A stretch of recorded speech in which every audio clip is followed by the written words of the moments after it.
സ്തോത്രം. ദൈവത്തിന് മഹത്വമുണ്ടാകട്ടെ. വീണ്ടും ഒരിക്കൽ കൂടെ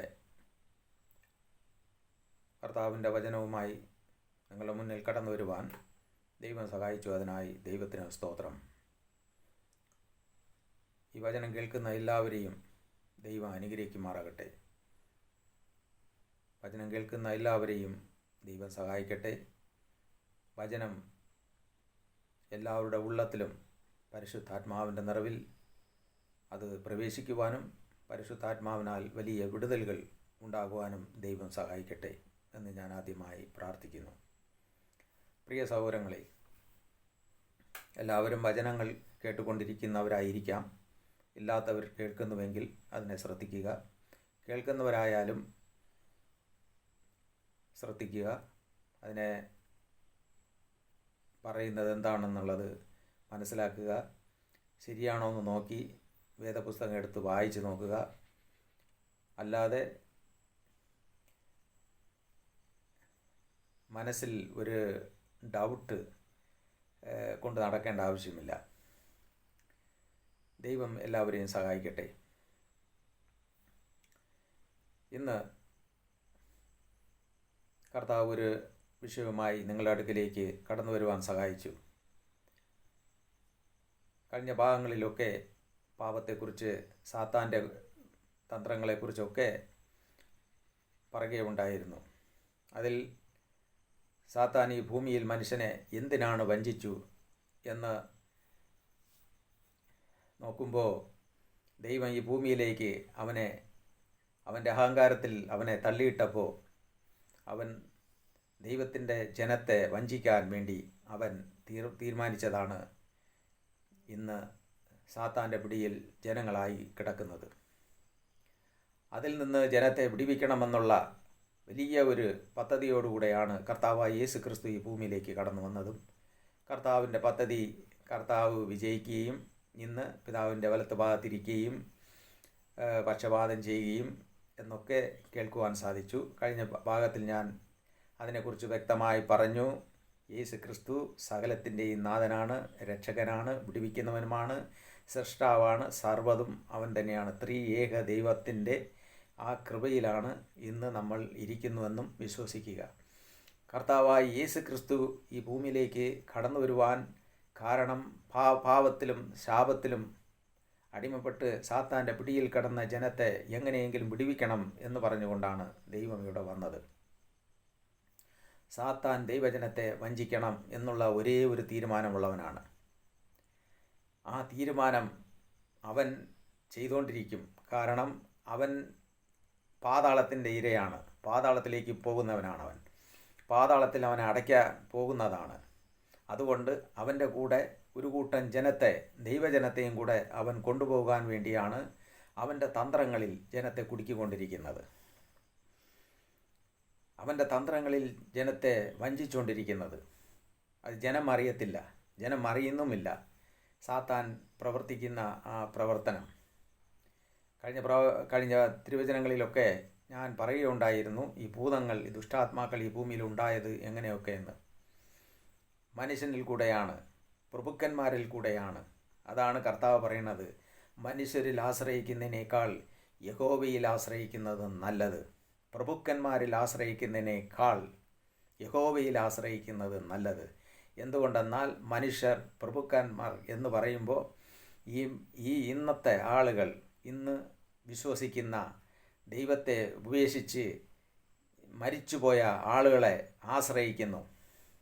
അതെയാണ് കർത്താവ് ഇവിടെ ഊന്നി പറയുന്നത്. പ്രിയമുള്ളവരെ, നിങ്ങൾ മനസ്സിലാക്കണം, ഈ ഭൂമിയിൽ ജീവിച്ചു പോയ മനുഷ്യരെ ആശ്രയിക്കുന്ന വ്യക്തികൾ യഹോവയിൽ നിന്ന് അകന്നു പോയിരിക്കുകയാണ്. അവർ യഹോവയിൽ നിന്ന് അകന്നുപോയെന്ന് തിരുവചനങ്ങൾ വ്യക്തമായി പറയുന്നുണ്ട്. ഞാനത് ഒരു വാക്യം ഞാൻ എടുത്ത് വായിച്ച് കാണിക്കാം. യെരമ്യാ പ്രവാചകൻ്റെ പുസ്തകം 17-ാമത്തെ അധ്യായം. ഇതാ, യഹോവ ഇപ്രകാരം അരുളിച്ചെയ്യുന്നു, മനുഷ്യരിൽ ആശ്രയിച്ച് ജഡത്തെ തൻ്റെ ഭുജമാക്കി ഹൃദയം കൊണ്ട് യഹോവയെ വിട്ടുമാറുന്ന മനുഷ്യൻ ശപിക്കപ്പെട്ടവൻ. ഏതൊരു വ്യക്തി ഈ ഭൂമിയിൽ ജീവിച്ചു പോയ മനുഷ്യരിൽ ആശ്രയിക്കുന്നുവോ അവനെ വേദപുസ്തകം പറയുന്നത് ശപിക്കപ്പെട്ടവനെന്നാണ്. വേണമെങ്കിൽ എടുത്തു വച്ച് വായിച്ചു നോക്കുക. യെരമ്യാ പ്രവാചകൻ്റെ പുസ്തകം 17:5. ഏതൊരു വ്യക്തി, ഞാൻ വീണ്ടും പറയുകയാണ്, ഏതൊരു വ്യക്തി മനുഷ്യരിൽ ആശ്രയിക്കുന്നുവോ, ഈ ഭൂമിയിൽ ജീവിച്ചു പോയ ഏതൊരു മനുഷ്യനെയും ആശ്രയിക്കുന്നുവോ അവൻ ശപിക്കപ്പെട്ടവനാണ്. എന്തുകൊണ്ടെന്നാൽ ശപിക്കപ്പെട്ട സാത്താനുള്ളവനാണവൻ. ശപിക്കപ്പെട്ട സാത്താന് ഉള്ളവനാണ് അവൻ. വ്യക്തമായ വചനം പറയുകയാണ്. എന്നാൽ താഴെ പറയുന്നു, വായിക്കുക. യഹോവയിൽ ആശ്രയിക്കുകയും, 7-ാമത്തെ വാക്യം, യഹോവയിൽ ആശ്രയിക്കുകയും യഹോവ തന്നെ ആശ്രയമായിരിക്കുകയും ചെയ്യുന്ന മനുഷ്യൻ ഭാഗ്യവാൻ. അവൻ വെള്ളത്തിനരികെ നട്ടിരിക്കുന്നതും ആറ്റരികെ വേരൂന്നി ഇരിക്കുന്നതുമായ വൃക്ഷം പോലെയാകും. ഉഷ്ണം തട്ടുമ്പോൾ അത് വാടിപ്പോകുകയില്ല, പേടിക്കുകയില്ല. അതിൻ്റെ ഇല പച്ചയായിരിക്കും. വരൾച്ചയുള്ള കാലത്തും വാട്ടം തട്ടാതെ ഫലം കായ്ച്ചുകൊണ്ടിരിക്കും. ഹൃദയം എല്ലാറ്റിനേക്കാളും കപടവും വിഷവുമുള്ളത്. അത് ആരാഞ്ഞ് അറിയുന്നവനാർ? യഹോവയാ ഞാൻ. ഹൃദയത്തെ ശോധന ചെയ്ത് അന്തരംഗങ്ങളെ പരീക്ഷിച്ച് ഓരോരുത്തന് അവനവൻ്റെ നടപ്പിനും പ്രവൃത്തിക്കും ഫലത്തിനും തക്കവണ്ണം കൊടുക്കും. ഓരോരുത്തന് അവനവൻ്റെ നടപ്പിനും പ്രവൃത്തിയുടെ ഫലത്തിനും തക്കവണ്ണം കൊടുക്കുന്നു. എന്താ കർത്താവ് പറഞ്ഞിരിക്കണേ? മനുഷ്യരിൽ ആശ്രയിക്കുന്നവൻ ശപിക്കപ്പെട്ടവൻ. എന്തിനൊരു വെറുതെ ശാപം വാങ്ങിച്ചു കെട്ടണം? ദൈവം ഈ ഭൂമിയിൽ മനുഷ്യനായി കടന്നു വന്നു. കർത്താവ് വ്യക്തമായി പറഞ്ഞു, ഞാനാണ് ഇടയൻ, ഞാനാണ് രക്ഷകൻ, ഞാനാണ് വാതിൽ, ഞാനാണ് ജീവൻ, വഴി ഞാനാണ്, സത്യം ഞാനാണ്, സർവ്വതും ഞാനാണ്, ലോക അവസാനത്തോളം ഓരോ നാളും ഞാൻ നിങ്ങളോട് കൂടെ ഉണ്ട് എന്ന് കർത്താവ് വ്യക്തമായി പറഞ്ഞത് ഓർക്കണമേ പ്രിയ സഹോദരങ്ങളെ.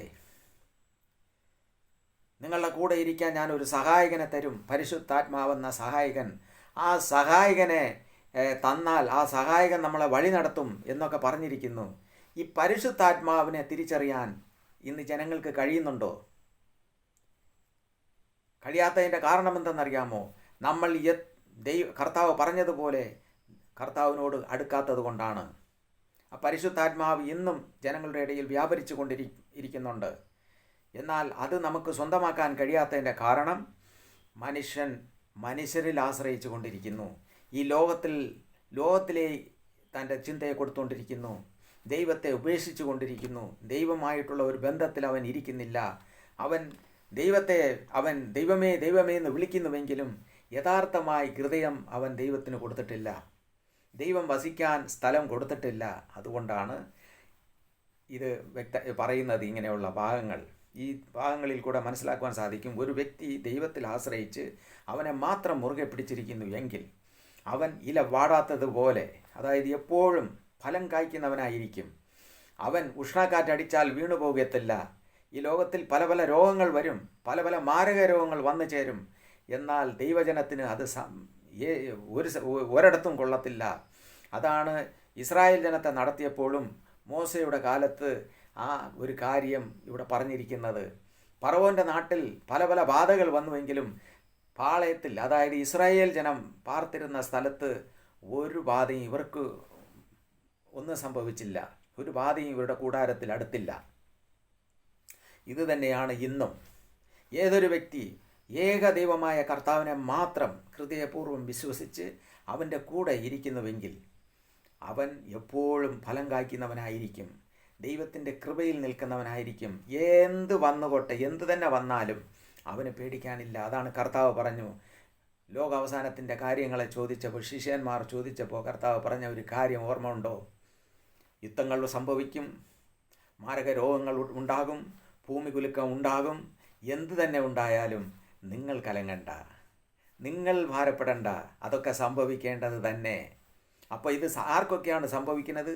ദൈവത്തിൽ ആശ്രയിക്കാതെ ഈ ലോകത്തിൽ ആശ്രയിച്ച്, ഈ മനുഷ്യരിൽ ആശ്രയിച്ച്, ലോകത്തിലുള്ള മരിച്ചുപോയ മനുഷ്യരിൽ ആശ്രയിച്ച് ഈ ഭൂമിയിൽ വ്യർത്ഥമായ ആരാധന ചെയ്ത് വ്യർത്ഥമായ ഉള്ള ജീവിതം നടത്തി ദൈവത്തെ ഉപേക്ഷിച്ചു കൊണ്ട് നടക്കുന്ന ഈ മനുഷ്യർക്ക് ഇത് ഭവിക്കും. യഹോവ എന്ന കർത്താവ് വ്യക്തമായി ഇത് പറഞ്ഞിരിക്കുന്നതാണ്. പ്രിയമുള്ളവരെ, ഇതിൽ ഒരുപാട് കാര്യമുണ്ട്. ഞാൻ ഇന്ന് നിങ്ങളെ മുന്നിൽ വച്ചിരിക്കുന്ന, അതായത് നിങ്ങളെ മുന്നിൽ ദൈവം പറയാൻ ഇന്ന് ഏൽപ്പിച്ചിരിക്കുന്ന വിഷയം ഒരു കാര്യം എന്തെന്ന് വെച്ചാൽ, മോശെ ഇസ്രായേൽ ജനത്തെ നടത്തിയ പ്രവാചകന്മാരിൽ ഒന്നാമനായിരുന്നു. അവിടെ പറഞ്ഞിരിക്കുന്നു, ദൈവം ഒരു സ്നേഹിതനോട് സംസാരിക്കും പോലെ മോശയോട് സംസാരിച്ചിരുന്നു. അത്രമാത്രം ദൈവമായിട്ടുള്ള ഒരു അടുപ്പമുണ്ടായിരുന്നു. എനിക്ക് കർത്താവിനെ കാണണമെന്ന് പറഞ്ഞപ്പോൾ കർത്താവ് ബാക്ക് സൈഡ് കാണിച്ചു കൊടുത്തു.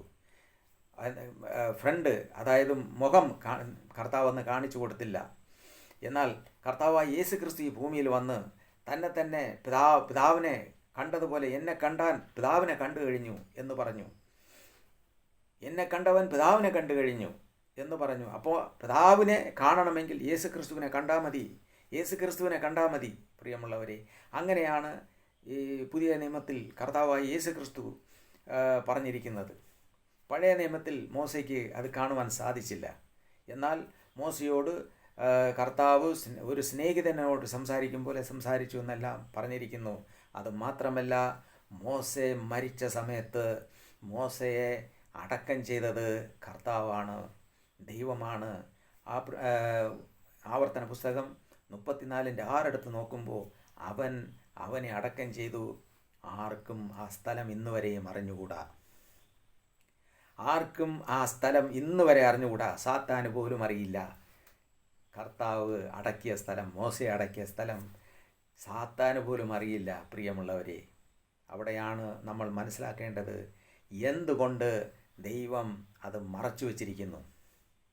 എന്തുകൊണ്ടാണ് അത് മറച്ചു വച്ചിരിക്കുന്നുള്ള രഹസ്യം അറിയണമെങ്കിൽ ഇതാ യൂദയുടെ പുസ്തകം.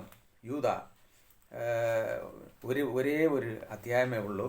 യൂദ അവിടെ പറയുകയാണ്, അത് എടുത്ത് വായിച്ചു നോക്കുക നിങ്ങൾ.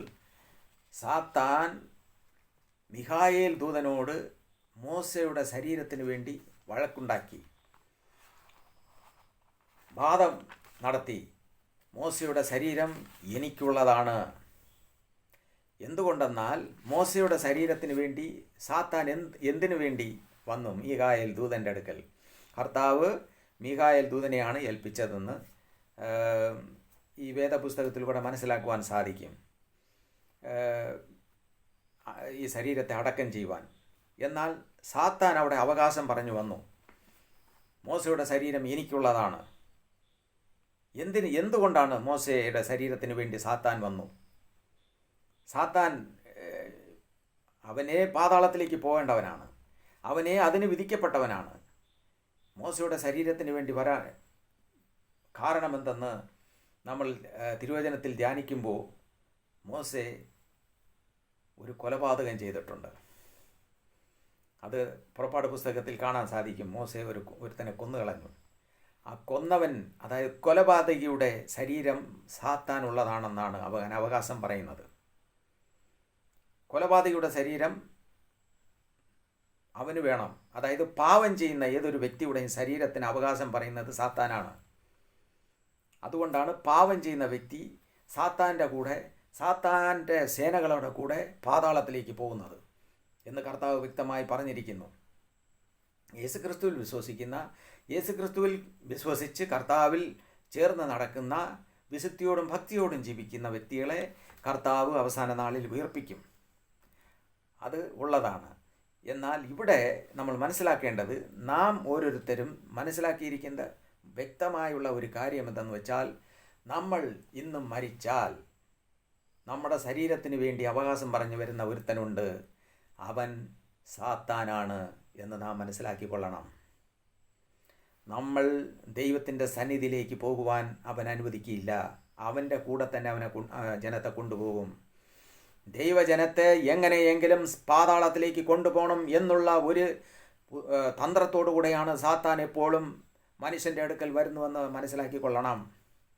പ്രിയ സഹോദരങ്ങളെ, ആര് ഈ സുവിശേഷം കേട്ടാലും നിങ്ങൾ മനസ്സിലാക്കിക്കൊള്ളുക, ഈ ഭൂമിയിലെ താൽക്കാലികമായ സുഖത്തിനു വേണ്ടി, താൽക്കാലികമായ സന്തോഷത്തിനു വേണ്ടി നമ്മുടെ ദൈവത്തെ ഉപേക്ഷിച്ച് ഈ ജീവിക്കുന്ന ഒരു വ്യക്തി മനസ്സിലാക്കിയിരിക്കേണ്ട ഒരു കാര്യമാണ്, നമ്മൾ മരിച്ചു കഴിഞ്ഞാൽ, പാപത്തിൽ ജീവിച്ച് പാപത്തിൽ തന്നെ മരിച്ചു കഴിഞ്ഞാൽ നമ്മുടെ ശരീരത്തിന് വേണ്ടി അവകാശം പറയുന്നവൻ സാത്താനാണ്. ഇവിടെ കാണുവാൻ സാധിക്കും, യൂദയുടെ പുസ്തകം 9-ാമത്തെ വാക്യം എടുത്ത് വായിക്കുക. എന്നാൽ പ്രധാന ദൂതനായ മിഖായേൽ മോശയുടെ ശരീരത്തെ കുറിച്ച് പിശാചിനോട് തർക്കിച്ച് വാദിക്കുമ്പോൾ ഒരു ദൂഷണവിധി പോലും ഉച്ചരിപ്പാൻ തുണിയാതെ കർത്താവ് നിന്നെ ഭക്ഷിക്കട്ടെ എന്ന് പറഞ്ഞതേ ഉള്ളൂ എന്ന് പറഞ്ഞിരിക്കുന്നു. ഇത് ഈ യൂദയുടെ ലേഖനത്തിൽ ഇത് പറയാൻ കാരണമെന്തെന്നറിയാമോ? ഇത് വ്യക്തമായി നമ്മൾ മനസ്സിലാക്കിയിരിക്കേണ്ട കാരണമാണ്, വ്യക്തമായി നമ്മൾ മനസ്സിലാക്കിയിരിക്കേണ്ട വിഷയവുമാണ്. മുകളിൽ പറയുന്നുണ്ട്, നമ്മുടെ കർത്താവായ യേശു ക്രിസ്തുവിനെ നിഷേധിക്കുന്ന അഭക്തരായ ചില മനുഷ്യർ നുഴഞ്ഞു വന്നിരിക്കുന്നു സഭയിൽ. അഭക്തർ, ദൈവത്തെ വിട്ടിട്ട് മനുഷ്യരിൽ ആശ്രയിക്കുന്നവർ, ദൈവത്തെ വിട്ടിട്ട് ഈ ഭൂമിയിൽ ജീവിച്ചു പോയ മനുഷ്യരിൽ ആശ്രയിച്ച്, ദൂതന്മാരിൽ ആശ്രയിച്ച് മുമ്പോട്ട് പോകുന്നവർ അഭക്തർ. ഏതൊരു വ്യക്തി ഈ ഭൂമിയിൽ ജീവിച്ചു പോയ വ്യക്തിയെ പ്രാർത്ഥനയ്ക്കോ മറ്റുള്ള ഏതൊരു കാര്യത്തിനോ അവൻ സഹായം ആവശ്യപ്പെടുന്നുവെങ്കിൽ അവൻ അഭക്തി കാണിക്കുന്നു. അവനിൽ ദൈവവിശ്വാസമില്ല, ദൈവമായിട്ടുള്ള ഒരു ബന്ധവുമില്ല. അവന് ദൈവമായിട്ടുള്ള ബന്ധമില്ല. അവൻ എത്ര വലിയവനായിരുന്നാലും ശരി. പ്രിയമുള്ളവരെ, കേൾക്കുമ്പോൾ എല്ലാവർക്കും ബുദ്ധിമുട്ടുണ്ടാക്കുന്ന കാര്യമാണ്. ഞാൻ ഇത്രയും കാലം കൊണ്ട് ഞാൻ ജനിച്ച നാൾ മുതൽ ഇന്ന് വരെ ഞാൻ ഇവിടെ തന്നെ കിടക്കുന്നു, ഈ ചത്തവനോട് പ്രാർത്ഥിക്കുന്നു, ചത്തവനെ സഹായത്തിന് വിളിക്കുന്നു. കർത്താവായ യേശു ക്രിസ്തുവിൻ്റെ സുവിശേഷമല്ലാതെ ഈ ഭൂമിയിൽ മറ്റൊരു സുവിശേഷം പ്രസംഗിക്കപ്പെടുമെങ്കിൽ അവൻ ശപിക്കപ്പെട്ടവനെന്ന് ദൂതന്മാരെ വരെ പറഞ്ഞിരിക്കുന്നു അപ്പോസ്തലനായ പൗലോസ് ഗലാത്യ ലേഖനത്തിൽ. ഞാൻ കഴിഞ്ഞ പ്രാവശ്യം ഓർമ്മപ്പെടുത്തുകയുണ്ടായി. അത് ഗലാത്യ ലേഖനത്തിൽ വ്യക്തമായി പറഞ്ഞിരിക്കുന്നു. 1-ാമത്തെ അധ്യായം 8-ാമത്തെ വാക്യം എടുത്ത് വായിച്ചു നോക്കുക. അവിടെ എന്ത് പറയുന്നു? ഗലാത്യ ലേഖനം 1-ാമത്തെ അധ്യായം അതിൽ ഇപ്രകാരം പറയുകയാണ്, ഞങ്ങളാകട്ടെ, സ്വർഗത്തിലെ ദൂതനാകട്ടെ, ആരെങ്കിലും ഈ ഞങ്ങൾ പറഞ്ഞ സുവിശേഷം അല്ലാതെ മറ്റൊരു സുവിശേഷമെന്ന് പറയുന്നുവെങ്കിൽ അവൻ ശപിക്കപ്പെട്ടവൻ എന്നാണ് പറഞ്ഞിരിക്കുന്നത്. അങ്ങനെ ഇരിക്കുമ്പോൾ നമ്മൾ എന്തിന് മറ്റൊരാളെ വിളിക്കണം? എന്തിന് മറ്റൊരാളെ ചേർക്കണം? നമ്മളെ സഹായിക്കാൻ കഴിയാത്ത, നമ്മളെ ഒരിക്കലും സഹായിക്കാൻ പറ്റാത്ത ഒരു ആളെ എന്തിന് നമ്മൾ വിളിക്കണം? അത് അഭക്തിയാണ്. നമ്മൾ ദൈവത്തോട് കാണിക്കുന്ന വിശ്വാസമില്ലായ്മയാണ്. വ്യക്തമായി അത് പറയുകയാണ്.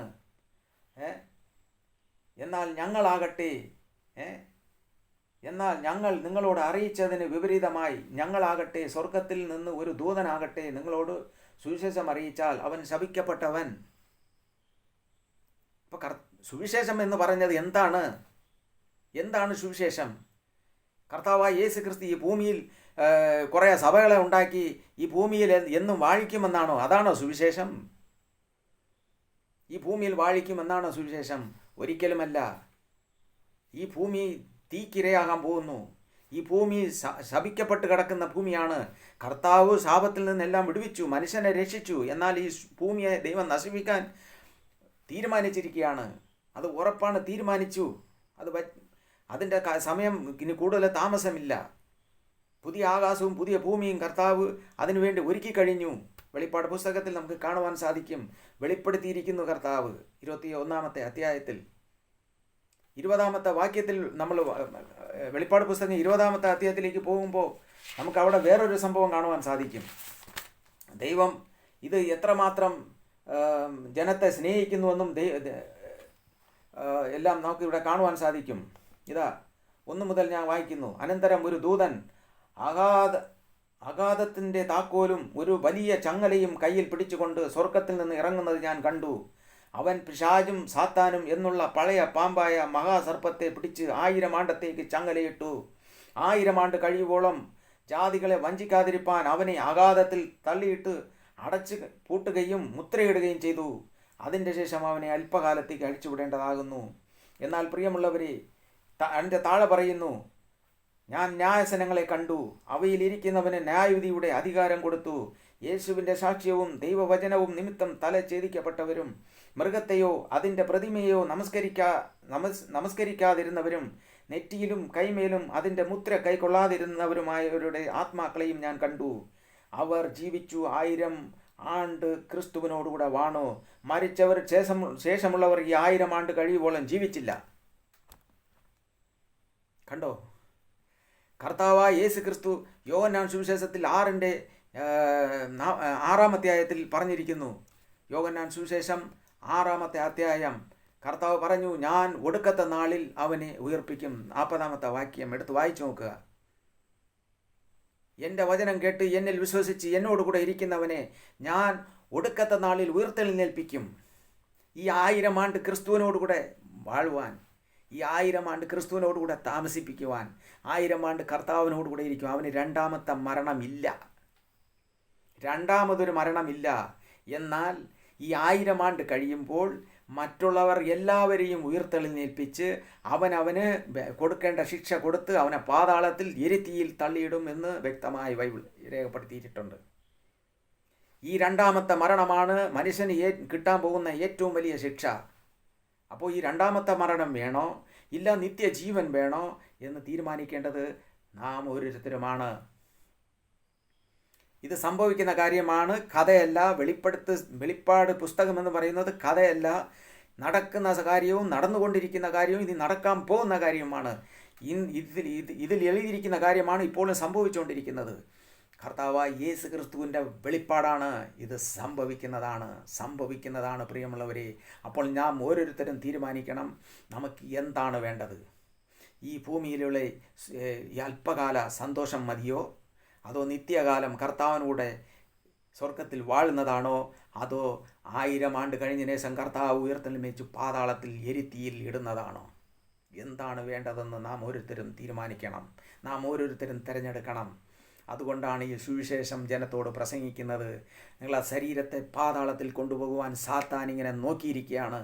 ഒരു മോശയുടെ ശരീരത്തിന് വേണ്ടി സാത്താൻ തർക്കിച്ചിരിക്കുന്നു. ഒന്ന് നോക്കണം. ഒരു മോശ ഇന്ന് ഏറ്റവും ഒന്നാമത്തെ പ്രവാചകൻ, കർത്താവ് മുഖമുഖമായി സംസാരിച്ച ഒരു പ്രവാചകനാണ്. മോശയുടെ ശരീരത്തെ ദൈവം അടക്കം ചെയ്തിരിക്കുന്നു. മിഖായേൽ ദൂതൻ അടക്കാൻ പോയപ്പോൾ മിഖായേൽ ദൂതൻ്റെ അടുക്കൽ സാത്താൻ വന്നിരിക്കുന്നു. നോക്കണം, ഒരു മിഖായേൽ ദൂതൻ എന്ന് പറയുമ്പോൾ ദൈവത്തിൻ്റെ പ്രധാന ദൂതനാണ്. ആ ദൂതനെ തോൽപ്പിക്കാൻ ആർക്കും പറ്റത്തില്ല. വെളിപ്പാട് പുസ്തകം 12:7 എടുത്ത് വായിച്ചു നോക്കുക. സാത്താനുമായിട്ട് മല്ലുകെട്ടി അവൻ തോൽപ്പിക്കുന്നത് സാത്താനെ പിടിച്ചു കെട്ടി പാതാളത്തിൽ അടയ്ക്കുന്നത് ഇതേ മിഖായേൽ ദൂതൻ തന്നെ. ഈ മിഖായേൽ ദൂതനെ തോൽപ്പിക്കുവാൻ ഈ ഭൂമിയിൽ ഒരു ദൂതന്മാരും ജനിച്ചിട്ടില്ല, ഒരിടവും ജനിച്ചിട്ടില്ല. മിഖായേൽ ദൂതൻ എന്ന് പറയുമ്പോൾ ദൈവത്തിൻ്റെ പ്രധാന ദൂതനാണ്. ആ ദൂതൻ്റെ അടുക്കൽ പോലും വന്ന് സാത്താൻ പറയാണ്, അവൻ്റെ ശരീരം എനിക്കുള്ളതാണ്, മോശെ കൊലപാതകിയാണ്, അവൻ പാപം ചെയ്തവനാണ്, അവൻ്റെ ശരീരം എനിക്കുള്ളതാണെന്ന് പറഞ്ഞ് മിഖായേൽ ദൂതൻ്റെ അടുക്കൽ വന്ന് അവൻ മല്ല് പിടിച്ചെന്ന് പറയുന്നു.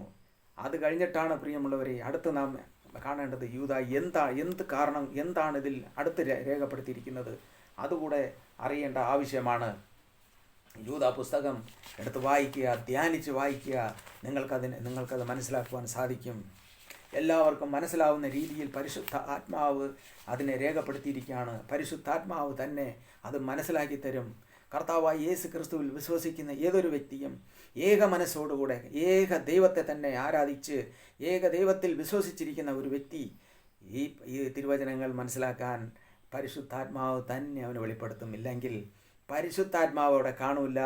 ദുഷ്ടാത്മാവ്, അതായത് ലോകത്തിൻ്റെ അന്ധകാര ശക്തി, സാത്താൻ്റെ ആത്മാവ് അവന് ഒരിക്കലും തിരുവചനം മനസ്സിലാക്കി കൊടുക്കത്തില്ല, മനസ്സിലാക്കാൻ സമ്മതിക്കത്തില്ല.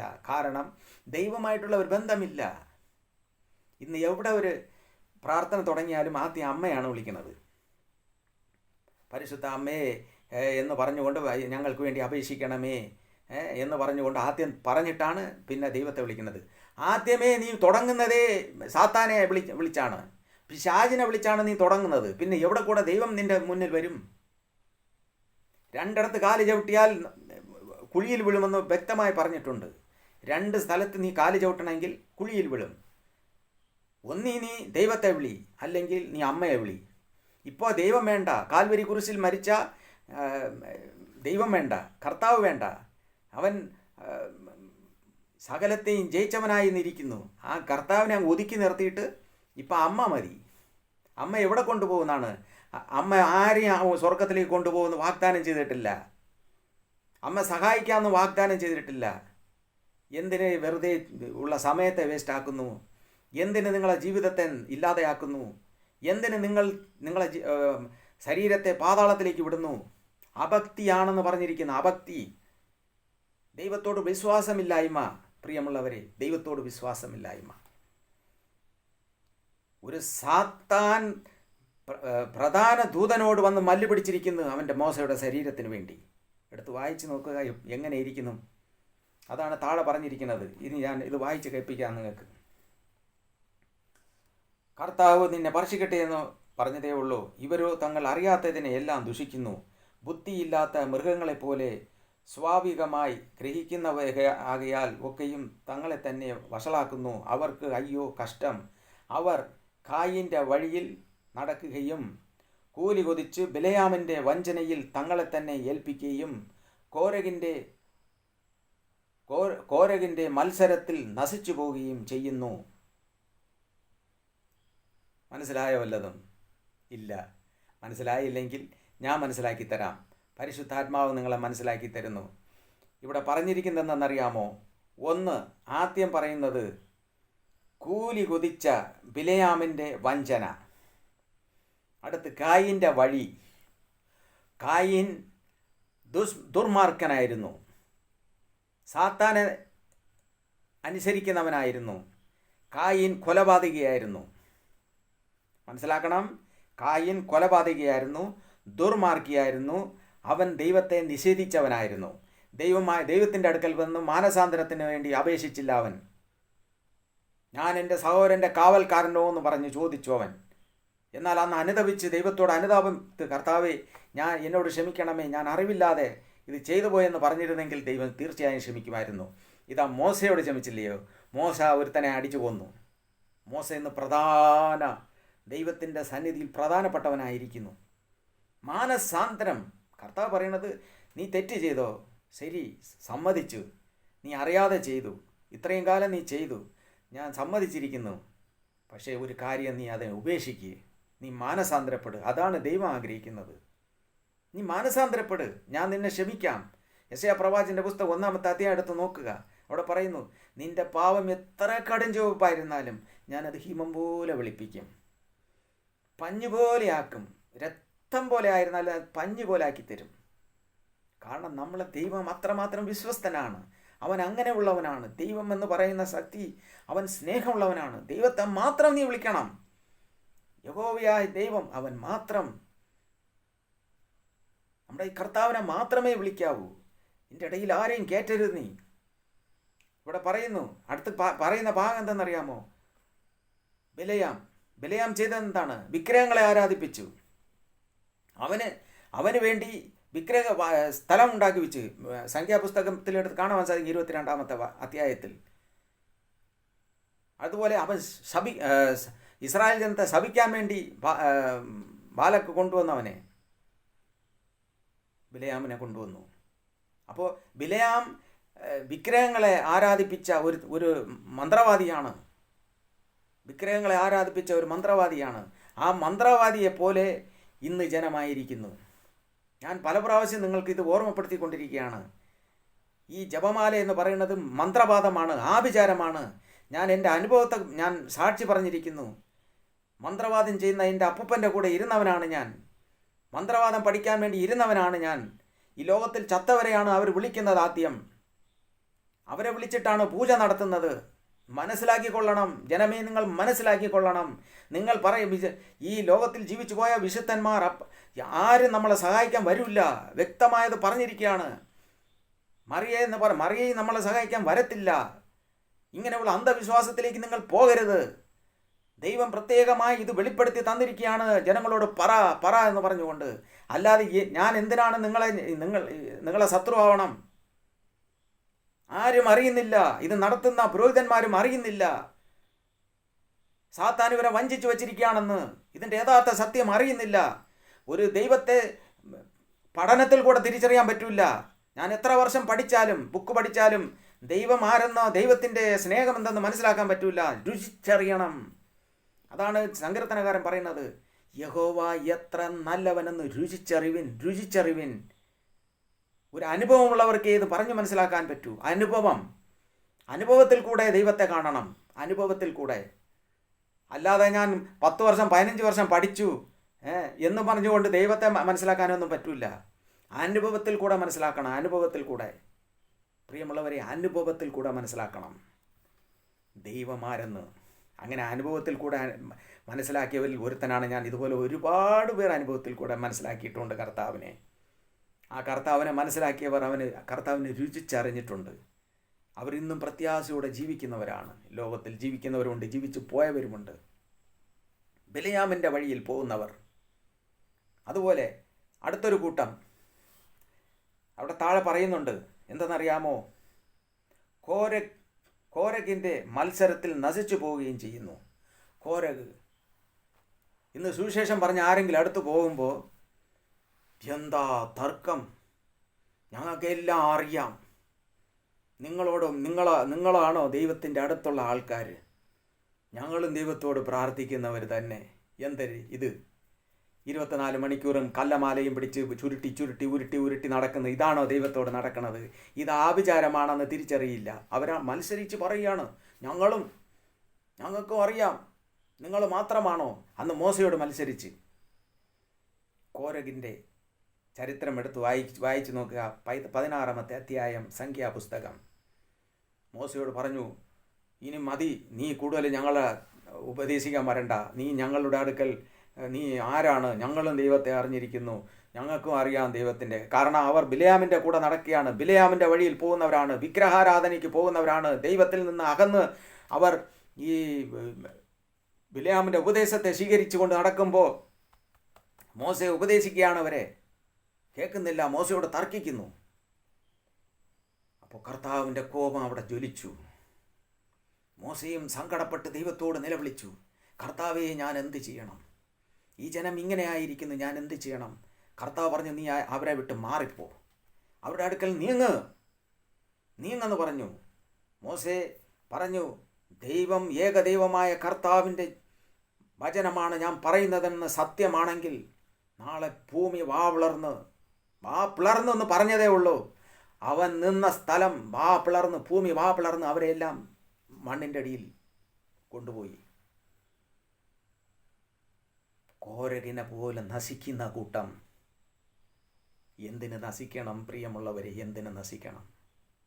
കോരകിനെ പോലെ ബിലെയാമിൻ്റെ ഉപദേശങ്ങളെ വിട്ടൊഴിഞ്ഞു പോകുവിൻ, ദൈവത്തെ മാത്രം മുറുകെ പിടിക്കുവിൻ. എന്നാൽ അടുത്തൊരു കൂട്ടം ഇത് കണ്ട ഉടനെ മറ്റുള്ളവർക്ക് ചൂടായി, നിങ്ങളാണ് അവരെ കൊല്ലിച്ചത്. മോശയോട് വീണ്ടും തർക്കിക്കാൻ വന്നു. എന്നാൽ ദൈവത്തിൻ്റെ കോപം ജ്വലിച്ച് അവരെ ആകാശത്തു നിന്ന് തീ ഇറക്കി അവരെ ചുട്ടുകളഞ്ഞു. എത്രയോ 1000 പേര്, 2,000-3,000 പേര് അവിടെ ഒറ്റയടിക്ക് ചുട്ടരിച്ച് കളഞ്ഞു.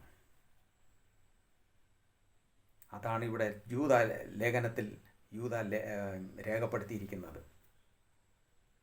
അഭക്തി കാണിക്കരുത് ദൈവത്തോട് പ്രിയമുള്ളവരെ. നമ്മൾ ഞാനും ചെയ്തിട്ടുണ്ട്, ചെയ്തില്ല എന്ന് പറയുന്നില്ല, ഞാനും ചെയ്തിട്ടുണ്ട്. ഞാനും ഇതൊക്കെ ചെയ്ത് ദർശനങ്ങളെ കണ്ടിട്ടുണ്ട്. എൻ്റെ മുന്നിലിരുന്ന് എത്ര പേർക്ക് ഞാൻ ദർശനം പറഞ്ഞ് അവർക്ക് ഞാൻ കൊടുത്തിട്ടുള്ളവനാണ് ഞാൻ. എന്നാൽ ദൈവമാണ് എനിക്കിത് വെളിപ്പെടുത്തി തന്നത്, ഇത് ആഭിചാരമെന്ന്. എന്തുകൊണ്ടെന്നാൽ ഞാൻ തന്നെ ആഭിചാരം പഠിക്കാൻ വേണ്ടി എൻ്റെ അപ്പൂപ്പൻ്റെ അടുക്കൽ ഇരുന്നവനാണ്. അതേ ആഭിചാരം തന്നെ ഇന്ന് സാത്താൻ യേശുക്രിസ്തുവിൽ വിശ്വസിക്കുന്ന ജനത്തിൻ്റെ കയ്യിൽ കൊടുത്തിരിക്കുന്നു. അവർ അറിയുന്നില്ല. ചെറിയവരും ആഭിചാരം ചെയ്യുന്നു, വലിയവരും ആഭിചാരം ചെയ്യുന്നു, സ്ത്രീകളും പുരുഷന്മാരും എല്ലാവരും ആഭിചാരം ചെയ്യുന്നു. ഇത് വിട്ടൊഴിഞ്ഞോടുവിൻ, ഏകദൈവമായ കർത്താവിനെ മാത്രം ആരാധിപ്പിൻ. ഈ ഭൂമിയിൽ ജീവിച്ച ഒരുത്തരും നമ്മളെ സഹായിക്കില്ല. നിങ്ങൾ ഇങ്ങനെയുള്ള കാര്യം ചെയ്യുമെങ്കിൽ മരിക്കുമ്പോൾ സാത്താൻ വരും നമ്മളെ ശരീരത്തിന് വേണ്ടി. എന്തിനു വരുമെന്നറിയാമോ? ഈ ഒരു പേരിൽ അവൻ വേറൊരു ഭൂതത്തെ ഉരുവാക്കിയെടുക്കും ജനത്തെ വെച്ച്, ഈ ഒരു പേരിൽ. അതുകൊണ്ടാണ് ഇന്ന് ചിലപ്പോൾ ഒക്കെ രാത്രി പണ്ടൊക്കെ ആൾക്കാർ പറയുമായിരുന്നു, എങ്ങനെ നിൻ്റെ പേര് ചൊല്ലി വിളിച്ചു, അവൻ നിൻ്റെ പേര് ചൊല്ലി വിളിച്ചു, രാത്രി അവൻ വന്നു, ഇവൻ വന്നു, മറ്റാൾ വന്നു എന്നൊക്കെ പറഞ്ഞുകൊണ്ട് ആളുകളെ പറഞ്ഞ് പേടിപ്പെടുത്തുന്ന ഒരു കാലമുണ്ടായിരുന്നു. ഇപ്പോൾ ആരും പറയുന്നത് കേട്ടിട്ടില്ല. എന്നാൽ ചിലർ കേൾക്കും. സാത്താൻ്റെ കൂടെ നടക്കുന്ന ചിലർ അവൻ്റെ ശബ്ദം കേൾക്കും. വിളിക്കുന്നത്. അവരാരും വരുന്നതല്ല. അവൻ്റെ പേരിൽ, ഈ ഭൂമിയിൽ ജീവിക്കുന്ന ഏതൊരു വ്യക്തിയുടെ പേരിൽ സാത്താൻ ഒരു ഭൂതത്തെ, ഒരു ദുരാത്മാവിനെ ഈ ലോകത്തിൽ ഉരുവപ്പെടുത്തിയെടുക്കുകയാണ്. അവൻ്റെ ശരീരം എന്ന് വെച്ചാൽ ദൈവമായിട്ടൊരു ബന്ധവുമില്ല ആ ശരീരത്തിന്. അവൻ പിന്നെ ന്യായവിധിക്കായി, അവൻ മരിച്ചു കഴിഞ്ഞാൽ ന്യായവിധിയാണ് ആ വ്യക്തിക്കുള്ളത്. ന്യായവിധി. പ്രിയമുള്ളവരെ, അതുകൊണ്ട് ഈ ന്യായവിധിയിൽ പോകാതിരിക്കേണ്ടതിന് ദൈവമായ കർത്താവിനെ മാത്രം ആരാധിക്കുക, യേശു ക്രിസ്തുവിൽ മാത്രം വിശ്വസിക്കുക. എനിക്ക് നിങ്ങളോട് എന്തിനാണ് ശത്രുത? എന്നാൽ സത്യം അതാണ് പ്രിയമുള്ളവരെ. കർത്താവായ യേശു ക്രിസ്തു ഈ ലോകത്തിൽ വന്നത് തൻ്റെ മക്കളെ വിളിക്കുവാനാണ്, ആബ്രഹാമിൻ്റെ സന്തതികളെ വിളിക്കാനാണ്, ഈ സാത്താൻ്റെ പിടിയിൽ കുടുങ്ങിക്കിടക്കുന്നവരെ വിളിക്കാനാണ്. ഇവർ മരിച്ചു പോയാൽ പാതാളത്തിലേക്ക് പോകും, എന്നാൽ നിത്യജീവനിലേക്ക് പോകാനാണ് യേശു ക്രിസ്തു വന്നത്. യേശു ക്രിസ്തുവിൽ വിശ്വസിക്കുന്നതാണ് നിത്യജീവൻ എന്ന് പറഞ്ഞിരിക്കുന്നു. വഴിയും സത്യവും ജീവനും ഞാനാണ്, എന്നിലൂടെ അല്ലാതെ ആരും പിതാവിൻ്റെ സന്നിധിയിൽ പോകത്തില്ല എന്ന് പറഞ്ഞിരിക്കുന്നു. യോഹന്നാൻ സുവിശേഷം 6:40 എടുത്ത് വായിക്കുക. ഞാൻ അവസാന നാളിൽ അവരെ ഉയർപ്പിക്കുമെന്ന് പറഞ്ഞിരിക്കുന്നു. അപ്പോൾ ഉയർപ്പിക്കുന്നവൻ അവനാണ്, ജീവൻ തരുന്നവൻ അവനാണ്, സകലത്തിൻ്റെയും നാഥൻ അവനാണ്, ലോകത്തിൻ്റെ സൃഷ്ടാവ് അവനാണ്. എല്ലാം അവനാണെങ്കിൽ അവൻ അപ്പാ പിതാവേ എന്ന് വിളിക്കാനുള്ള പുത്രത്വത്തിൻ്റെ ആത്മാവിനവരെ തന്നവനാണ്. നമ്മൾക്ക് ഇന്ന് അപ്പാ പിതാവേ എന്ന് വിളിക്കാം. അപ്പാ പിതാവേ എന്ന് വിളിച്ചുകൊണ്ട് അവൻ്റെ സന്നിധിയിലേക്ക് പോവാം. എൻ്റെ ഇടയിൽ എന്തിനാണ് ചത്തവർ? ഈ ഭൂമിയിൽ ജീവിച്ചു പോയവർ എന്തിനാണ്? അവരെ എന്തിന് നിങ്ങൾ ഇടയിൽ കയറ്റുന്നു? എന്തിന് ഇടയ്ക്ക് കയറ്റുന്നു അവരെ? അവരെ നിങ്ങൾ ഇടയ്ക്ക് കയറ്റുമ്പോൾ ദൈവവുമായിട്ടുള്ള ബന്ധത്തിൽ നിന്ന് നമ്മൾ അകന്നു പോവുകയാണെന്നുള്ള കാര്യം നിങ്ങൾ ചിന്തിക്കണം. ലോക അവസാനത്തോളം ഓരോ നാളും ഞാൻ നിങ്ങളോട് കൂടെ ഉണ്ട് എന്നാണ് കർത്താവ് പറഞ്ഞത്. ലോകാവസാനത്തോളം ഓരോ നാളും ഞാൻ നിങ്ങളോട് കൂടെ ഉണ്ട്. അങ്ങനെ പറഞ്ഞു പോയ ആരാണ് വേറെ ഉള്ളത്? ഏതെങ്കിലും അപ്പോസ്തലന്മാർ പറഞ്ഞോ? ഇല്ല. മറിയ പറഞ്ഞോ? ഇല്ല. ദൂതന്മാർ പറഞ്ഞോ ഞാൻ നിങ്ങളെ കൂടെ ഇരിക്കാമെന്ന്? ഇല്ല. കർത്താവാണ് പറഞ്ഞത്. അവൻ തൻ്റെ ദൂതന്മാരോട് കൽപ്പിക്കും നിന്റെ കാൽ കല്ലിൽ തട്ടിപ്പോയിരിക്കേണ്ടതിന്. ദൈവം പറയുമെന്നാണ് നമുക്ക് വേണ്ടി കാവൽ നിൽക്കുമെന്ന്. പ്രിയമുള്ളവരെ, അങ്ങനെ ഇരിക്കുമ്പോൾ നമ്മളെ കർത്താവിനെ ഉപേക്ഷിച്ചിട്ട് എന്തിനാണ് നിങ്ങൾ അഭക്തി കാണിക്കുന്നു? ഇതെല്ലാം തെറ്റാണ്, തെറ്റാണ്, തെറ്റാണെന്ന് ഞാൻ 100 പ്രാവശ്യം പറഞ്ഞാലും അത് മതിയാവുകയില്ല. തെറ്റാണ് പ്രിയമുള്ളവരെ, തെറ്റാണ്. വിഗ്രഹങ്ങളെ ഉണ്ടാക്കി വെച്ച് അതിൻ്റെ മുന്നിൽ മുട്ടുമടക്കുന്നത് തെറ്റാണ്. ഒരിക്കലും ചെയ്യരുത്, ഒരിക്കലും ചെയ്യരുത്. നിങ്ങൾ ചെയ്താൽ അവിടെ വരുന്നത് സാത്താനാണ്, ദുരാത്മാവാണ്. നിങ്ങൾ മനസ്സിലാക്കണം, ദൈവമായിട്ടുള്ള ഒരു ബന്ധവും ഇല്ല. അങ്ങനെയുള്ളവർക്ക് ദൈവമായിട്ടുള്ളൊരു ബന്ധവും ഇല്ല. ദൈവത്തോട് വിളിച്ച് പ്രാർത്ഥിക്കുന്നു എന്നതുപോലെ എല്ലാം ചെയ്യുന്നുണ്ട്, എന്നാൽ ദൈവമായിട്ടുള്ള ഒരു ബന്ധവുമില്ല. ഒരു ബന്ധവുമില്ല പ്രിയമുള്ളവരെ, ഒരു ബന്ധവുമില്ല. കാരണം തുടങ്ങുന്നതേ മരിച്ചവരിൽ കൂടെയാണ്, ഈ ഭൂമിയിൽ ജീവിച്ചു പോയവരിൽ കൂടെയാണ് തുടക്കം. തുടങ്ങുമ്പോഴേ സാത്താനെയാണ് വിളിക്കുന്നത്, പിശാചാണ് അവിടെ വരുന്നത്. പിന്നെ ദൈവം എവിടെ വരും? ദൈവം അഭക്തി ഉണ്ടോ? അവിടെ ദൈവമില്ല. ദൈവം എന്ന് പറയും പരിശുദ്ധനാണ്. ദൈവം പരിശുദ്ധനാണ്. ആ പരിശുദ്ധനായ ദൈവത്തെ നമ്മൾ പരിശുദ്ധമായി തന്നെ ആരാധിക്കണം. പരിശുദ്ധനാണ് ദൈവം, പരിശുദ്ധൻ. വെളിപ്പാട് പുസ്തകത്തിൽ മൂപ്പന്മാർ വിളിന്നിട്ട് യഹോവേ കർത്താവേ നീ പരിശുദ്ധൻ, പരിശുദ്ധൻ, പരിശുദ്ധൻ എന്ന് പറഞ്ഞുകൊണ്ട് എപ്പോഴും കർത്താവിൻ്റെ പാദത്തിൽ വീഴുന്നു എന്ന് പറഞ്ഞിരിക്കുന്നു. പരിശുദ്ധനാണ് ദൈവം. ആ പരിശുദ്ധനായ ദൈവത്തെ നമ്മൾ അഭക്തി കാണിച്ച് ആരാധിക്കുന്നതല്ല. ദൈവമായിട്ടുള്ള വിശ്വാസമില്ലായ്മയാണ് ഇതിൻ്റെയൊക്കെ അടിസ്ഥാനം. നമുക്ക് ദൈവമായിട്ടുള്ള ഒരു ബന്ധവുമില്ല, വിശ്വാസവുമില്ല. അതാണ് ഇതൊക്കെ കാണിക്കുന്നത്. ഇങ്ങനെ നമ്മൾ ചെയ്യുമെങ്കിൽ ഓരോരോ ഭവനങ്ങളിലും നമ്മൾ മനസ്സിലാക്കിയിരിക്കേണ്ട കാര്യമാണ്, അവിടെ ദൈവം നൃത്തം ചെയ്യില്ല, ഭൂതങ്ങൾ നൃത്തം ചെയ്യും. ഭൂതങ്ങൾ. ഈ ഭാഗം വായിക്കണമെങ്കിൽ യെശയ്യാ പ്രവാചകന്റെ പുസ്തകം 13-ാമത്തെ അധ്യായം എടുത്ത് വായിച്ചു നോക്കുക. 19 മുതൽ 21 വരെ. 19 മുതൽ 21 വരെ. ഈ വിഗ്രഹാരാധനയും ഇങ്ങനെയുള്ള ചെയ്യുമ്പം ദൈവത്തിൽ നിന്ന് അകന്നു പോയാൽ അവരുടെ ഭവനങ്ങളിൽ ഭൂതങ്ങൾ നൃത്തം ചെയ്യുമെന്നാണ് പറഞ്ഞിരിക്കുന്നത്. ഇന്ന് പലരും പറയാറുണ്ട്, അയ്യോ എടിയെ ആരോ എനിക്ക് സൂത്രം ചെയ്തു. ഉടനെ പറയും വേറൊരുത്തൻ ശരിയായിരിക്കും അങ്ങ് ചെയ്തു കാണുമെന്ന്. സൂത്രവും പുത്രവും ആരും ചെയ്തതല്ല, നീ ചെയ്യുന്നത് തന്നെ. ഈ ജപമാല ഇത് തന്നെ ആഭിചാരം. ഇതിൽ കൂടെ വരുന്നതാണ് പിശാച്, ദുരാത്മാവ്. അല്ലാതെ ആരും നിനക്ക് സൂത്രം ചെയ്തതല്ല. പലയിടവും പോകുമ്പോൾ അവൻ ഏതെങ്കിലും ഒരു കണിയാൻ വിളി പറയും, അവർ സൂത്രം ചെയ്തു അത് അങ്ങനെ എന്നും പറഞ്ഞുകൊണ്ട്, അല്ലെങ്കിൽ ഏതെങ്കിലും വെളിച്ചപ്പാടത്തിൽ പറഞ്ഞു തരും അവർ സൂത്രം ചെയ്തെന്ന്. ഒരു സൂത്രവും ചെയ്തതല്ല, ഇതാണ് ഈ ആഭിചാരം ചെയ്തതിൽ കൂടെ വരുന്ന ദുരാത്മാവാണ്. പറഞ്ഞ് മനസ്സിലാക്കിക്കോണം പ്രിയമുള്ളവരെ. ഇത് കേൾക്കാൻ ഇത്തിരി കടുപ്പമുള്ളതാണ്. ഞാൻ ഉള്ളതാണ് പറയണത്. നിങ്ങൾ ആരായിരുന്നാലും ശരി, എവിടെ ഇരുന്ന് കേട്ടാലും ശരി, ഏത് മുക്കിലിരുന്ന് കേട്ടാലും ശരി, ആരും നിങ്ങൾക്ക് സൂത്രം ചെയ്യുന്നതല്ല. ഇതിൽ കൂടെ ഉത്ഭവിച്ച് വരുന്നതാണ് ദുരാത്മാവ്. ദൈവമായിട്ടുള്ള ഒരു ബന്ധവുമില്ല. നിങ്ങൾക്ക് മനസ്സിലാക്കിക്കൊള്ളുക, ദൈവമായിട്ടുള്ള ഒരു ബന്ധവുമില്ല. മനുഷ്യരിൽ ആശ്രയിക്കുന്നതിനേക്കാൾ യഹോവയിൽ ആശ്രയിക്കുന്നത് നല്ലതെന്നാണ് പറഞ്ഞിരിക്കുന്നത്. മനുഷ്യരിൽ ആശ്രയിക്കുന്നതിനേക്കാൾ യഹോവയിൽ ആശ്രയിക്കുന്നത് നല്ലത്. പ്രഭുക്കന്മാരിൽ ആശ്രയിക്കുന്നതിനേക്കാൾ യഹോവയിൽ ആശ്രയിക്കുന്ന പ്രഭുക്കന്മാർ. ഞാൻ ആ വ്യക്തമായ ആ തിരുവചനം എടുത്ത് ഞാൻ പറഞ്ഞു തന്നിരിക്കുകയാണ്. എടുത്ത് നോക്കുക. അതിൻ്റെ ലിങ്ക് ഞാൻ ഇതിൽ താഴെ കൊടുത്തേക്കാം, നോക്കിക്കൊള്ളുക. തിരുവചനത്തിൻ്റെ അടിസ്ഥാനത്തിൽ തന്നെ ഞാൻ അത് നിങ്ങൾക്ക് വെളിപ്പെടുത്തി തന്നിരിക്കുന്നു. പരിശുദ്ധാത്മാവ് വ്യക്തമായത് വെളിപ്പെടുത്തി തന്നിരിക്കുകയാണ്. അതേ പരിശുദ്ധാത്മാവ് തന്നെയാണ് ഇവിടെ ഇത് പറഞ്ഞു തരുന്നത്.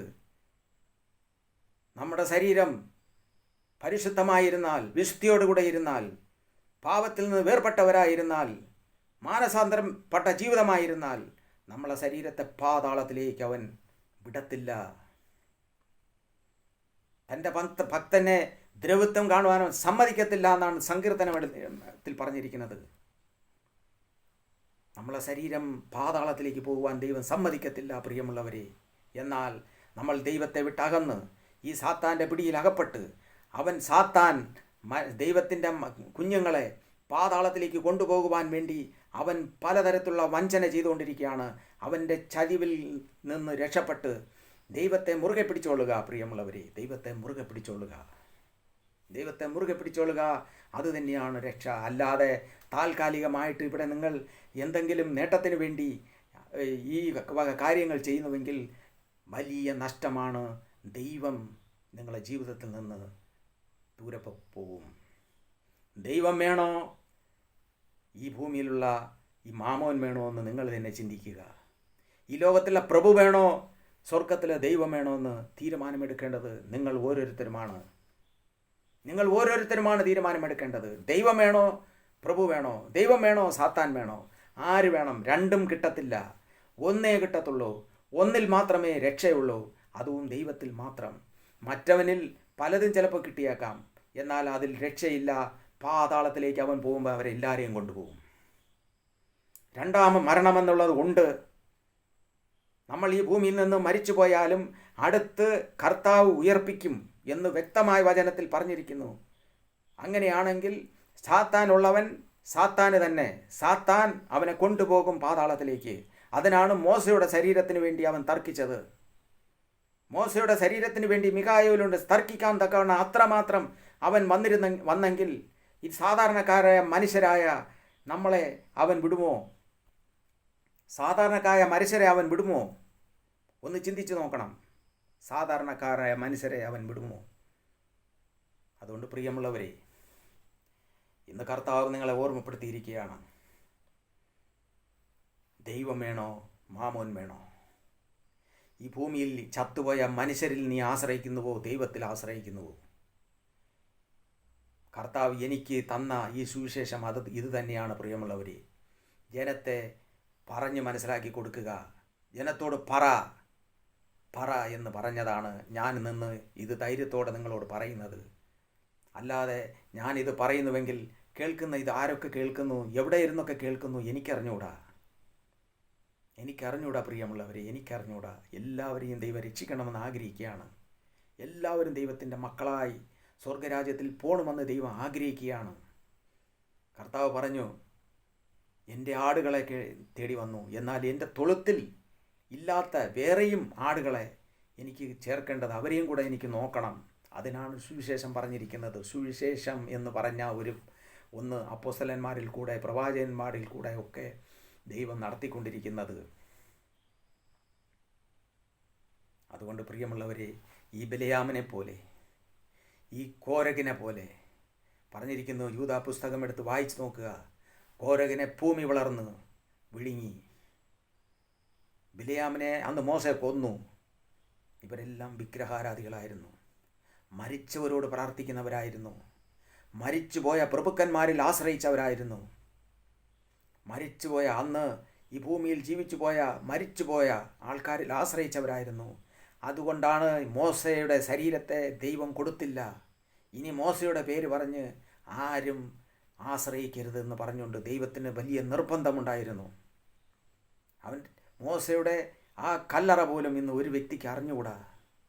സാത്താന് ഇത്രയും തന്ത്രം പിടിച്ച, ഇത്രയും ലോകത്തെ വഞ്ചിച്ച സാത്താന് പോലും അറിഞ്ഞുകൂടാ മോശയുടെ ശരീരം എവിടെ ഇരിക്കുമെന്ന്, എവിടെയാണ് അടക്കം ചെയ്തതെന്ന്. പ്രിയമുള്ളവരെ, ആ ദൈവത്തിൻ്റെ ആ വലിയ സ്നേഹവും കൃപയും അനുഭവിക്കാൻ നാം ഓരോരുത്തരും ഭാഗ്യസ്ഥരാണ്. നാം ഓരോരുത്തരും അതിൻ്റെ അവകാശം പ്രാപിക്കുവാൻ ബാധ്യസ്ഥരാണ് പ്രിയമുള്ളവരെ. അതുകൊണ്ട് എന്നെ കേൾക്കുന്ന എൻ്റെ സഹോദരങ്ങളെ, നിങ്ങൾ ആരായിരുന്നാലും ശരി, എവിടെ ഇരുന്നാലും ശരി, വചനം വായിക്കുക, സത്യം മനസ്സിലാക്കുക, ദൈവത്തിൽ നിന്ന് ദൈവത്തോട് അഭക്തി കാണിക്കാതിരിക്കുക. നമ്മുടെ ദൈവം സർവശക്തനായ ദൈവമാണ്. നമ്മുടെ ജീവിതത്തിൽ എന്തു വന്നാലും അതിൽ നിന്ന് വിടുവിക്കുവാൻ ശക്തനാണവൻ. പട്ടിണിയോ സങ്കടമോ പാപത്തോ വാളോ എന്തു തന്നെ വന്നാലും ഇതിൽ നിന്നെല്ലാം നമ്മൾ രക്ഷ പ്രാപിക്കും, ജയം പ്രാപിക്കുമെന്ന് ഞാൻ കഴിഞ്ഞ തിരുവചനത്തിൽ ഞാൻ അത് ഓർമ്മപ്പെടുത്തുകയും ഉണ്ടായി. അതുകൊണ്ട് നമ്മളെ ജീവിതത്തിൽ എന്തു തന്നെ വന്നാലും നമ്മൾ കർത്താവായ യേശു ക്രിസ്തുവിനെ മുറുകെ പിടിച്ചോളുക. അവൻ മാത്രമാണ് വീണ്ടെടുപ്പുകാരൻ, അവൻ മാത്രമാണ് രക്ഷകൻ, അവൻ മാത്രമാണ് സർവ്വതും. നമ്മുടെ ശരീരത്തെ ചൊല്ലി സാത്താൻ വരരുത്. നമ്മൾ മരിക്കുമ്പോൾ നമുക്ക് വേണ്ടി ദൂതൻ വരണം. മോശയുടെ ശരീരത്തിന് വേണ്ടി ദൂതൻ വന്നെങ്കിൽ ഒരു കൊലപാതകയായിരുന്ന മോശെ, ആ കൊലപാതകത്തെ പോലും കർത്താവ് ക്ഷമിച്ച് കർത്താവിന് വേണ്ടി വേർതിരിച്ച് ആ മോശയെ ഒരു പരിശുദ്ധനായിട്ട്, അതായത് വിശുദ്ധനായിട്ട് ദൈവം നിർത്തിയിരിക്കുകയാണ്. മോശയെ പോലെ ഒരു പ്രവാചകൻ ഇല്ല എന്നാണ് വേദപുസ്തകം പറഞ്ഞിരിക്കുന്നത്. മോശയെ പോലെ ഒരു പ്രവാചകൻ ഇല്ല എന്ന്. അത്രമാത്രം മാനസാന്തരമാണ് ഇതിൻ്റെ അടിസ്ഥാനം പറയുന്നത് പ്രിയമുള്ളവരെ. മാനസാന്തരം. നമ്മൾ മനുഷ്യരാണ്, തെറ്റുകൾ ചെയ്തവരാണ്. വീണ്ടും ആവർത്തിച്ച് ആ തെറ്റ് ചെയ്യാതെ നമ്മൾ ഇതെല്ലാം വിട്ട് ഉപേക്ഷിക്കുക. അറിവില്ലാതെ ചെയ്തു, ദൈവം ക്ഷമിക്കുമോ എന്നല്ല, ക്ഷമിക്കും. ഒരു മനുഷ്യനെ കൊണ്ട് അത് ക്ഷമിക്കാൻ പറ്റത്തില്ല. ദൈവം തന്നെ ക്ഷമിക്കണം. നമ്മൾ മനുഷ്യൻ്റെ മുന്നിൽ ചെന്നിരുന്ന് മുട്ടുമടക്കിയിട്ട് പാവം ഏറ്റു പറഞ്ഞെന്ന് പറഞ്ഞ് അവൻ ക്ഷമിക്കില്ല. അവൻ യഥാർത്ഥത്തിൽ അവൻ ദൈവത്തിൻ്റെ പുരോഹിതനെ അല്ല. കാരണം ഈ ഒരു മരിച്ചവരിൽ ആശ്രയിക്കുന്ന ഏതൊരു വ്യക്തിയിലും ദൈവത്തിൻ്റെ ആത്മാവില്ല. പരിശുദ്ധാത്മാവെന്നതില്ല. പരിശുദ്ധാത്മാവെന്തെന്ന് അറിയില്ല. പരിശുദ്ധാത്മാവെന്ന് കഴിഞ്ഞാൽ അവൻ ശക്തി പ്രാപിക്കും. പരിശുദ്ധാത്മാവ് ഒരു വ്യക്തിയിൽ വന്നു കഴിഞ്ഞാൽ എന്തെല്ലാം നടക്കുമെന്നറിയാമോ? പരിശുദ്ധാത്മാവല്ല ഇത് ചെയ്യുന്നത്, പിശാചാണ്, സാത്താനാണ് ഇതിനെ കൊണ്ട് നടക്കുന്നത്. അതുകൊണ്ട് ഞാൻ വീണ്ടും പറയുകയാണ്, അവരുടെ മുന്നിൽ ചെന്ന് മുട്ടുമടക്കാതെ, അവരോട് നിങ്ങൾ പാവത്തെ ഏറ്റുപറഞ്ഞ് നിങ്ങളെ ശരീരത്തിൻ്റെ ഹൃദയത്തിൻ്റെ രഹസ്യങ്ങൾ അവർക്ക് പറഞ്ഞു കൊടുക്കാതെ, സകല മനുഷ്യരുടെയും പാവങ്ങൾക്ക് വേണ്ടി തന്നെ അർപ്പിച്ച കർത്താവായ യേശു ക്രിസ്തുവിൻ്റെ മുന്നിൽ മുട്ടുമടക്കുക. കർത്താവെ, ഞാൻ അറിവില്ലാതെ ചെയ്തു പോയി, എന്നോട് ക്ഷമിക്കണം പിതാവേ എന്ന് നിലവിളിക്കുക, പ്രാർത്ഥിക്കുക. കർത്താവ് തീർച്ചയായും ക്ഷമിക്കും പ്രിയമുള്ളവരെ. അങ്ങനെയുള്ള ഒരുത്തനെയാണ് കർത്താവ് നിങ്ങളെ മുന്നിൽ ഇതാ ഇരുത്തിയിരിക്കുന്നത്. ഞാൻ ചെയ്ത പാപത്തിനെ പറഞ്ഞാൽ എന്നെ ഒരുത്തരും ഭവനത്തിൻ്റെ ഉള്ളിൽ കയറ്റത്തില്ല, നടയിൽ പോലും വരാൻ സമ്മതിക്കത്തില്ല. എന്നാൽ ആ മാനസാന്തരം എന്ന് എൻ്റെ ജീവിതത്തിൽ വന്നപ്പോൾ, എൻ്റെ കർത്താവിനെ ഞാൻ സ്നേഹിച്ചപ്പോൾ, കർത്താവിനെ ഞാൻ വിളിച്ച് പ്രാർത്ഥിച്ച് കർത്താവിൽ ഞാൻ ആഴമായ വിശ്വാസം അർപ്പിച്ചപ്പോൾ എൻ്റെ രോഗത്തെ പോലും ദൈവം സൗഖ്യമാക്കി. ഞാൻ വീണ്ടും പറയുകയാണ്, എൻ്റെ കർത്താവ് എന്നോട് കാതിൽ സംസാരിച്ചിട്ടുണ്ട്. ആ ഒരു വിശ്വാസം എന്നിലുള്ളത് കൊണ്ടാണ് ഞാൻ നിങ്ങളോട് പറയുന്നത് പ്രിയമുള്ളവരെ, അല്ലാതെ വേറെ ഒന്നിനുമല്ല. എങ്ങനെയെങ്കിലും നിങ്ങൾ ഇതിനെല്ലാം വിട്ടുപേക്ഷിച്ച് കർത്താവിനെ മാത്രം മുറുകെ പിടിച്ചുകൊണ്ട് നിങ്ങളെ ക്രിസ്തീയ ജീവിതത്തെ പൂർത്തിയാക്കുക പ്രിയമുള്ളവരെ. അപ്പോൾ നിങ്ങൾ മനസ്സിലാക്കി കാണുമല്ലോ, നമ്മളെ ശരീരം മരിച്ചു പോയാൽ, പാപത്തിൽ നമ്മൾ ജീവിച്ചു പോയാൽ, പാപത്തിൽ നമ്മൾ ഈ ഭൂമിയിൽ അടക്കം ചെയ്താൽ നമ്മളെ ശരീരത്തിന് അവകാശി സാത്താനാണ്. പിന്നെ അവൻ പാതാളത്തിലേക്ക് പോകുമ്പോൾ അവൻ്റെ കൂടെ നമ്മളെയും കൊണ്ടുപോകും. സാത്താൻ നമ്മളെ ശരീരത്തെയും പാതാളത്തിലേക്ക് കൊണ്ടുപോകും. അത് ഉറപ്പാണ്. അതിൽ നിന്ന് രക്ഷിക്കുവാൻ ആരെക്കൊണ്ടും പറ്റത്തില്ല. മാനസാന്തരപ്പെട്ട് വിശുദ്ധിയോടെ വീണ്ടും ജനനം പ്രാപിക്കണമെന്ന് കർത്താവ് പറഞ്ഞിട്ടുണ്ട്. അതിനെക്കുറിച്ചൊക്കെ ഞാൻ ഇനി അടുത്ത ഒരു ഭാഗത്തിൽ ഞാൻ പറഞ്ഞു തരാം. പരിശുദ്ധാത്മാവ് വ്യക്തമായി നിങ്ങൾക്കത് പറഞ്ഞ് മനസ്സിലാക്കി തരും. വീണ്ടും ജനനം, മാനസാന്തരം, ഇതൊക്കെ മനുഷ്യന് ആവശ്യമാണ് ദൈവത്തോട്. എന്തിനാണിത് വച്ചിരിക്കുന്നു? നമ്മൾ പാപത്തിൽ, അതായത് സാത്താൻ്റെ പിടിയിൽ കുടുങ്ങി അവൻ്റെ തന്ത്രത്തിൽ അകപ്പെട്ട് നമ്മൾ അറിവില്ലാതെ ഇതൊക്കെ ചെയ്തു പോയി എന്ന് ദൈവത്തിന് നല്ലതുപോലെ അറിയാം. അതുകൊണ്ടാണ് അവൻ ക്ഷമിക്കാൻ തയ്യാറായിരിക്കുന്നത്. നിന്റെ പാവം എത്ര കടും ചുവപ്പായിരുന്നാലും ഞാനത് ഹിമം പോലെ വെളുപ്പിക്കും. എന്നാൽ ദൈവത്തെ കബളിപ്പിക്കുവാൻ ആരെക്കൊണ്ടും പറ്റത്തില്ല. നീ ദൈവത്തിൻ്റെ അടുക്കലും പോയിട്ട് നീ സാത്താൻ്റെ അടുക്കൽ പോകുമ്പോൾ ദൈവം കാണും. നമ്മളെ മനസ്സിന് ഹൃദയങ്ങളെ ശോധന ചെയ്യുന്നവനാണ് ദൈവം. അതുകൊണ്ട് ആരെ വേണമെങ്കിലും പറ്റിക്കുവാൻ ദൈവത്തെ പറ്റിക്കാൻ പറ്റത്തില്ല പ്രിയമുള്ളവരെ. ദൈവത്തെ പറ്റിക്കുവാൻ പറ്റത്തില്ല. അതുകൊണ്ട് ഈ വചനം കേട്ടുകൊണ്ടിരിക്കുന്ന എല്ലാവരെയും ദൈവം അനുഗ്രഹിക്കട്ടെ എന്ന് ഞാൻ പ്രാർത്ഥിക്കുന്നു. ഈ വചനത്തെ നിങ്ങൾ സ്വീകരിച്ച് നിങ്ങൾ അറിയുന്നവർക്ക് ഇതിനെ ഷെയർ ചെയ്ത് കൊടുക്കുക. ആരെങ്കിലും ഈ ചാനൽ സബ്സ്ക്രൈബ് ചെയ്തില്ല എങ്കിൽ സബ്സ്ക്രൈബ് ചെയ്യുക. ഇനി അടുത്ത് പരിശുദ്ധാത്മാവിൻ്റെ സത്യവചനങ്ങളെ പങ്കുവയ്ക്കുമ്പോൾ അത് നിങ്ങൾക്ക് കിട്ടുവാൻ തക്കവണ്ണം അത് വലിയ ഉപകാരമായിരിക്കും. കർത്താവിൻ്റെ സുവിശേഷ വേലയെ നിങ്ങളിങ്ങനെ സഹായിക്കുക. ദൈവം നിങ്ങളെ സമൃദ്ധിയായി അനുഗ്രഹിക്കട്ടെ. എൻ്റെ ദൈവത്തോട് ഞാൻ എപ്പോഴും പ്രാർത്ഥിക്കുന്ന ഒരു വിഷയമാണ്, സകല ജനവും രക്ഷിക്കപ്പെടണം, മാനസാന്തരപ്പെടണം. എൻ്റെ വചനം കേൾക്കുന്ന ആരും നഷ്ടപ്പെട്ടു പോകരുതെന്നുള്ള പ്രാർത്ഥന എനിക്കുണ്ട്. ആരും നഷ്ടപ്പെട്ടു പോകരുത്. എല്ലാവരും സ്വർഗരാജ്യത്തിൻ്റെ അവകാശികളായിത്തീരണം. അതിനുവേണ്ടി ഞാൻ പ്രാർത്ഥിക്കുന്നു. ദൈവം എല്ലാവരെയും അനുഗ്രഹിക്കട്ടെ എന്ന് പ്രാർത്ഥിച്ചുകൊണ്ട് ഞാനിന്നിവിടെ എൻ്റെ വാക്കുകളെ നിർത്തുന്നു. സ്തോത്രം.